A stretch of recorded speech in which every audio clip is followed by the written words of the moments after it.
In this video, we're going to look at two special types of discrete random variables.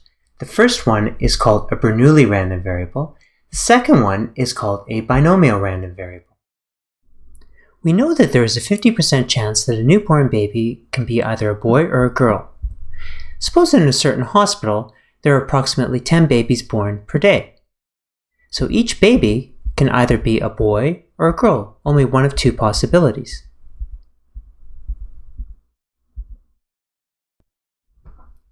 We can define a random variable x equal to 1 if the baby born is a girl, and equal to 0 if the baby born is a boy.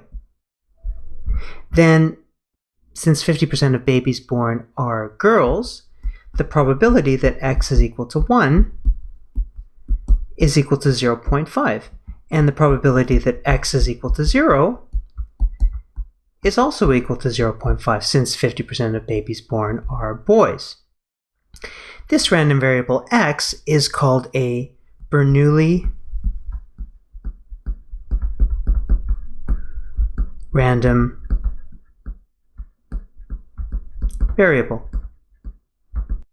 On any given day, we would expect 5 girls to be born and 5 boys to be born. But on, let's say, a certain Monday, we might have the following 10 babies born, and some will be boys and some will be girls. And on this particular Monday, there happens to be more girls than boys. But on the following day, Tuesday,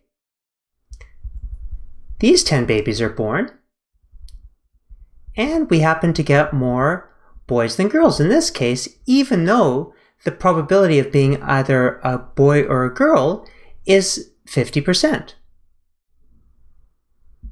What is the probability that the number of boys born on a particular day is exactly 7? Well, in order to solve this, we need to know what is the probability distribution of the number of boys born on a day. We can define the random variable y as the number of boys born on a day. Then the distribution of y is binomial,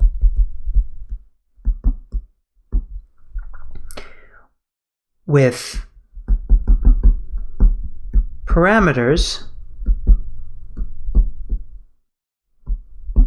n equal to 10 because there's 10 births on one day, and p equal to 0.5 because the probability of being born a boy is 0.5. This is denoted as bin 10 0.5.